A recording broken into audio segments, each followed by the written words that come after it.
Hello, my name is Wesley Bradley, and today I will be discussing the Miss Teen USA 2007 answer debacle. First off, I would like to say I've never been in a pageant before, so I don't know how stressful it can be.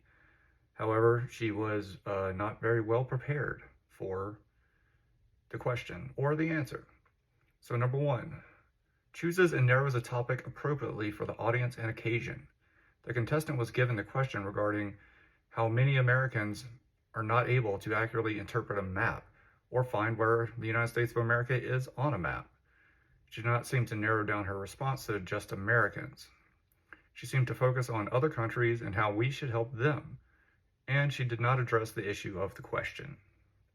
Number two, communicates the thesis or specific purpose in a manner appropriate for the audience. The contestant was unable to accurately portray her thesis. She did not mention a map other than to say that some Americans did not have access to maps.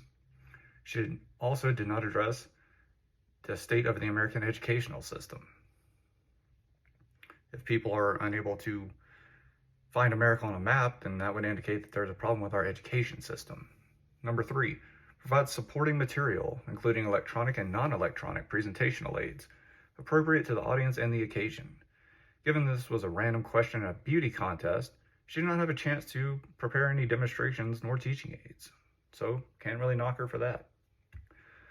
Number four, uses an organizational pattern appropriate to the topic, audience, occasion, and purposes. Once again, she was at a beauty contest. She wasn't prepared for that. Her pattern of speech was pretty chaotic, and she still didn't really get around to addressing the question itself. Number five, uses language appropriate to the audience and occasion.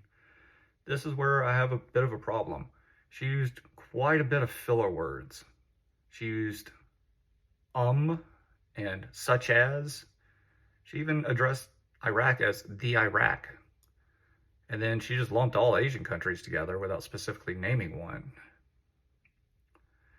Number six, uses vocal clarity and rate, pitch, intensity to heighten, maintain interest appropriate to the audience and occasion. She did not vary her speech, her tone, or pitch, intensity, any of that. Once again, this is a beauty contest, so she can't really get too energetic on the stage, but she should find a way to work that into future speeches. Uses pronunciation, grammar, and articulation appropriate to the audience and occasion. She used way too many filler words for this. Once again, the the such ases, the likes, those are words that just need to be cut out because it takes away from the purpose of your answer. Then number eight, uses physical barriers that support, or uses physical behaviors that support verbal message. She was able to demonstrate a calm appearance on the outside. However, she did not appear to move very much. She was very rigid, which came across as uncomfortable and off-putting.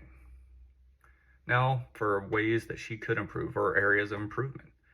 There's not much she can do to prepare for such a question during a beauty pageant. However, she could practice public speaking more. She seemed very uncomfortable and rigid. She should focus on having a more relaxed appearance. But once again, I've never competed in a beauty pageant, so I don't know how much they're able to move around on stage or use hand movements. So maybe that's something that she needs to look more into.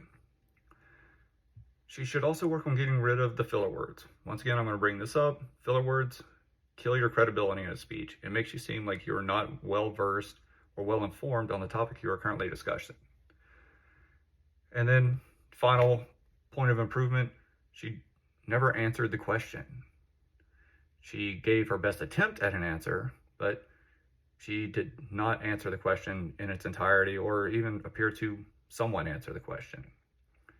If she wanted to, she should focus more on the fact that Americans can't find our country on a map. She should have steered her answer more towards improving the educational system. And then maybe you could work into, once we are better in our education system, then we can help the other countries like South Africa or the Iraq or Asian countries.